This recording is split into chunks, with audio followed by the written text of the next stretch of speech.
la verdad que una especie de desafío y de compromiso cuando aparece la posibilidad de participar de la audiencia pública, hacerlo.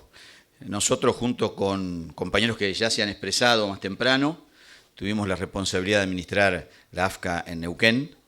A mí me tocó el rol de coordinar ese espacio y en términos de calidad de vida y de experiencia, debo decirle que le debo a esa experiencia un montón de enriquecimiento personal.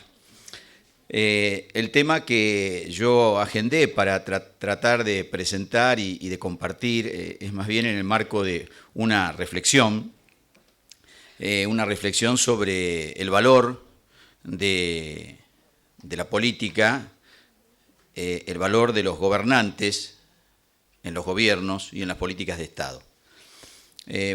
Hemos padecido, en definitiva, a partir del 10 de diciembre, la caída absoluta de un montón de derechos que supimos conquistar y dentro de esos derechos el cercenamiento de la Ley de Servicio de Comunicación Audiovisual.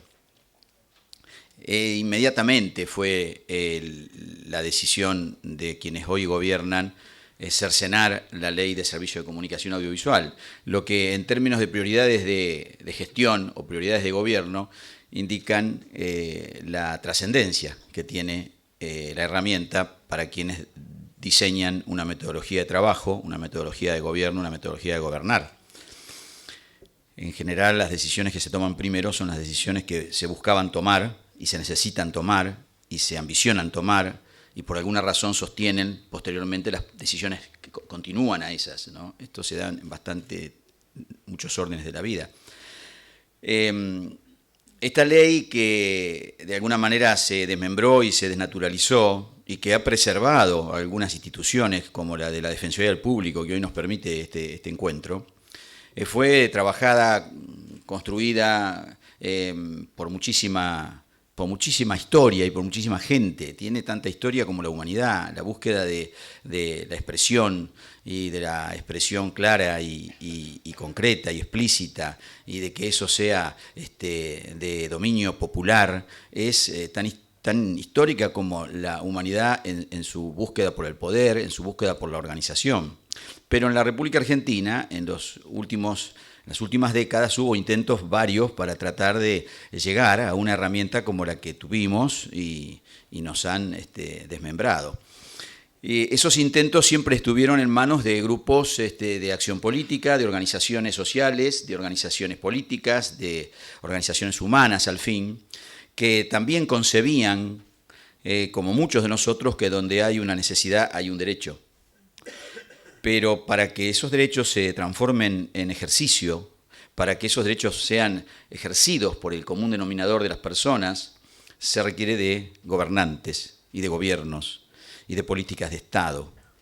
Por eso no es posible imaginar una reconstrucción de lo que se ha perdido si no imaginamos la reconstrucción del tejido político que permita volver a empoderar al sillón de Rivadavia con la fuerza del pueblo en su conjunto y con los representantes que ese pueblo decida, pero que representen sus intereses. La humanidad, en términos históricos, ha sido gobernada por distintos, en distintos momentos de la historia, por distintas hegemonías. Desde que se comienza a organizar socialmente el hombre, una de las hegemonías dominantes es la hegemonía religiosa en sus expresiones de mística y luego de rudimentarias organizaciones institucionales. Posteriormente, esas organizaciones institucionales de la religión se constituyeron en grandes iglesias y fueron las grandes iglesias las que hegemonizaron en el fondo el poder sobre todos nosotros. Luego eso se fue transformando en organizaciones de Estado y aparecieron los estados. En el medio toda la nobleza, que no era ni más ni menos que las espadas de las organizaciones religiosas. Luego decía, llega el Estado y el Estado trata de ordenar y organizar a través de los gobiernos las voluntades del conjunto social. Y con el devenir de la historia llega un fenómeno nuevo a nuestras sociedades, que es el fenómeno que nos está dominando, que nos está dominando y está incidiendo en la vida de todos nosotros, que es el mercado como fenómeno de dominio y decisorio y de organización de nuestras sociedades. Y es el mercado el que determina sus herramientas de acción, y es el mercado el que desde hace tiempo ha desarrollado con muchísima fortaleza su poder a través de los medios de comunicación audiovisual. Por eso el gran desafío de los gobernantes, a través de conquistar expresiones populares, está en tratar de horadar ese poder del mercado. Horadar ese poder del mercado es el desafío de algunos gobiernos y de algunos gobernantes, pero no de todos.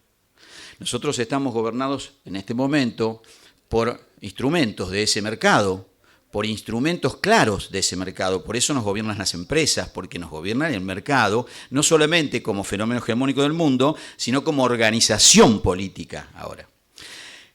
El tiempo se agotó. Yo quiero reflexionar conjuntamente con ustedes que será posible recuperar las herramientas de comunicación audiovisual en términos de empoderamiento, en tanto y en cuanto sepamos recuperar la capacidad de acción política para incidir en volver a poner al pueblo en el sillón de Rivadavia.